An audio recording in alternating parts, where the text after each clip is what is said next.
La rentrée scolaire à 2025-2026 prévue pour ce mercredi 1er octobre sur toute l'étendue du territoire national a déjà commencé à orienter les parents dans les marchés de la ville océane pour les achats des fournitures scolaires. Tel est le cas au grand marché où déjà les tenues, sacs, cahiers, livres et les gourdes sont déjà exposés comme pour alerter les parents sur la dite rentrée. L'engouement y est, mais seulement les parents achètent timidement les fournitures alors que les prix sont abordables. Mais pour certains vendeurs abordés, la difficulté financière reste la principale cause de ce manque d'enthousiasme.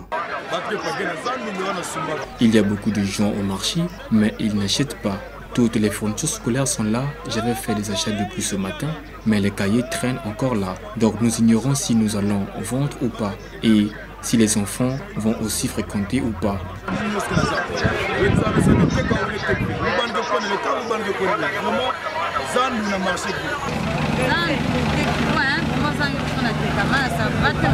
La vente des fournitures pour la rentrée scolaire est encore timide.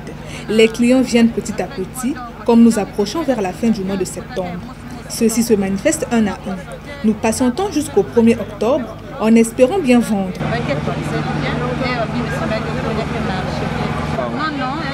Ce n'est pas à cause de la hausse des prix, mais plutôt par manque de moyens des parents, qui préfèrent que l'enfant fréquente avec la même tenue pendant une année, voire 2 à 3 ans, surtout lorsqu'il est au lycée. Pour d'autres, il y a l'augmentation de quelques articles sous prétexte du prix élevé au niveau de la douane et ne peuvent rien.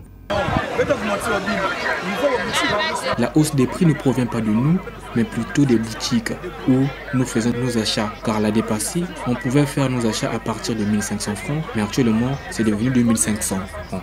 Donc, pour avoir 5000 francs, il faut vendre 10 pièces. Et ces 10 pièces pour les vendre, c'est tout un problème. Nous avons des charges, des femmes à la maison, ainsi que des enfants, et vivons dans des maisons de location. Donc les 5000 francs ne répondent pas. Pour nous soulager, ils doivent diminuer les impôts, douanes et taxes pour que les grossistes fassent autant. Par exemple, cette gourde coûtait 1000 francs l'année passée en prix de gros et nous la revendions à 2000 francs, ce qui nous donnait un bénéfice de 1000 francs. Mais cette année, la même gourde est vendue à 1500 francs en prix de gros. Donc tous les clients ont l'image du prix antérieur. Et quand nous donnons un autre prix aux clients, ils s'en vont. Nous sommes obligés d'accepter les 2000 francs et cela ne nous convient pas.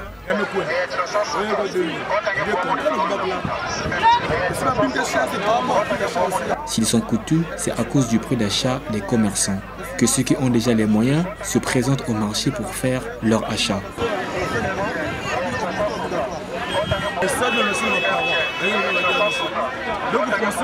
Le message que nous lançons aux parents qui attendent les derniers jours pour acheter les fournitures scolaires est qu'à l'orée de la rentrée scolaire, les prix ne vont pas diminuer.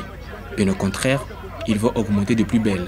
Actuellement, nous supplions les clients et à 2 ou 1 jour de la rentrée, quand les parents seront motivés, les commerçants vont augmenter les prix. C'est donc mieux d'acheter les fournitures maintenant au lieu d'attendre.